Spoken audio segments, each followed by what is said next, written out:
En Moselle-Nord, dans le massif de la Canère, la guerre est déclarée entre chasseurs et braconniers. 7 cerfs ont récemment été découverts morts, probablement tués par balle. Des animaux jeunes dont les dépouilles ont été abandonnées sur place. Le mystère plane donc sur les raisons de ces actes. Les explications de Christelle Reviaco et Tiffany Niederlander. Les victimes sont tous de grands cerfs mâles coiffés d'au moins 10 corps. Tués par balle en pleine nuit, en lisière de forêt par des braconniers, selon les chasseurs. D'après les indices, les animaux seraient restés plusieurs heures à l'agonie avant de rendre leur dernier souffle. J'étais en forêt l'après-midi et c'est avec une odeur suspecte qu'on a retrouvé le premier.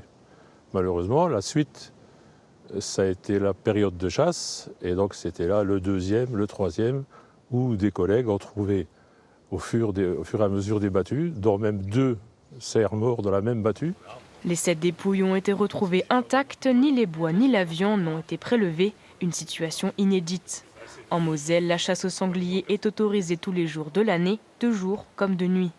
Impossible donc de reconnaître des tirs illégaux et d'identifier les braconniers. Entre 250 et 300 cerfs vivent dans cette forêt. C'est une population très fragile sur un secteur qui représente peut-être 10 000 hectares et la disparition de grands cerfs comme ça risque de vraiment amener une catastrophe écologique au niveau de ces animaux-là, quoi. Cette année, afin de réguler leur population, le plan de chasse prévoyait de tuer 73 cerfs dans le massif. Mais les actes de braconnage sont venus fausser ce calcul.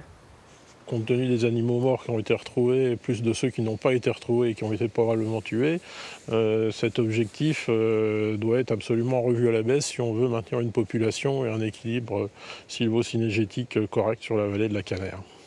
Les chasseurs envisagent de mettre en place des patrouilles de nuit. Ils promettent une prime à toute personne qui permettrait d'identifier les malfaiteurs.